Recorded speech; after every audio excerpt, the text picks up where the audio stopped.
Siapa yang mau nanya nih? Ya, tadi setelah mendengarkan video dari Pak Ganjar, beliau respect dengan Bapak karena berani mundur dari sebagai komisaris Pertamina. Ini tanggapannya seperti apa nih Pak? Ya karena saya kira itu kan jadi kewajiban setiap kita ketika kita ingin mewujudkan keadilan sosial bagi seluruh rakyat kan. Bagi saya ini adalah kesempatan untuk berjuang. Kita jadi manusia itu sama orang bilang jabatan itu amanah. Kita dilahirkan di masa zaman kita harus berjuang. Ini pun adalah anugerah sebetulnya. Bagi saya ini pun anugerah. Ketika saya ditempatkan di posisi seperti saat ini, ketika saya bisa memilih mungkin kehormatan, bisa memilih keuangan lebih baik, rumah lebih baik, atau memilih memperjuangkan Pak Ganjar dan Pak Mahfud. Nah bagi saya selalu gitu cara mengukurnya. Apakah ini kehendak saya pribadi, kehendak kedagingan saya atau bukan? Ini panggilan atau bukan? Bagi saya itu sederhana saja. Ini ada pengorbanan nggak? Ada takut nggak? Ada rugi nggak? Kalau itu semua memenuhi syarat itu, maka saya akan maju. Saya tahu ini panggilan. Sama ketika saya putuskan masuk ke politik. Ya kan saya masuk politik saya juga takut dulu. Ini gimana hidupnya politik segala macam. Nah itu udah saya lewatin.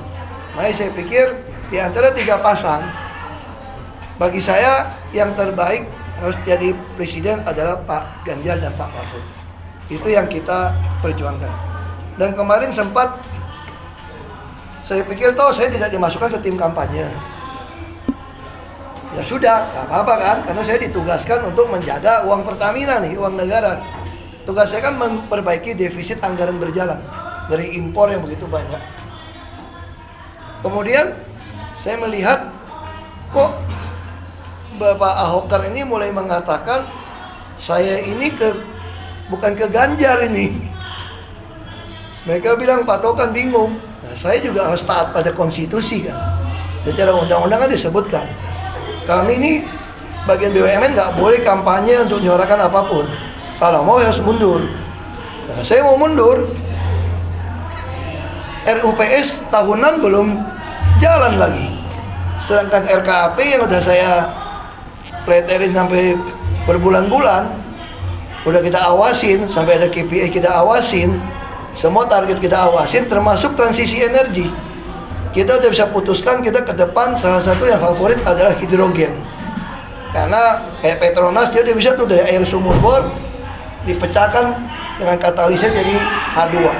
Nah ini masa depan kita. Kita bayangkan kalau semua bahan bakar pakai hidrogen ke depan, kita nggak ada impor nih. Bisa pakai buat industri segala macam. Indonesia kaya luar biasa. Terus kalau dia mau yang green, kita punya geothermal gitu baik. Nah saya 4 tahun di sana, kita udah hampir tahu semua soal energi. Nah terus saya masih khawatir juga kalau saya keluar, nanti yang mengawasi manajemen risikonya siapa? Selama ini kan saya dengan dibantu teman-teman di komite pemantau investasi sama manajemen risiko, kita bisa tahu nih investasi mana, mau akuisisi mana yang tidak layak. Dulu sempat ramai kan di berita, saya dimaki-maki dari, ya ada pejabat menteri yang maki-maki kalau nggak sepakat berhenti saja. Saya dipaksa untuk beli proyek Odin, street scooter di mobil listrik di Jerman. Ya saya tolak. Nggak pantas beli barang itu, sekarang terbukti bangkrut kan. Terbukti bangkrut gitu loh. Makanya saya bilang, begitu kalau saya keluar, siapa yang ngawasin nih? Teman-teman komite bilang kalau nggak ada Pak Ahok agak repot nih yang berani ngelawan sampai atas. Nah itu Menteri Wamen, karena struktur dari susun, harus ada Direktur Manajemen Risiko. Ini hasil dari konsultan. Harus ada satu direktur khusus yang memantau investasi Pertamina gitu besar. Belasan miliar dolar investasi. Makanya akhirnya dipilihlah Pak Sidik yang dari, dia dulu mantan Citibank. Orangnya dari dulu berkecimpung hanya khusus manajemen risiko di Bank Mandiri. Nah ini berarti udah aman. Lalu kita juga berpikir, Dirut itu terlalu sibuk.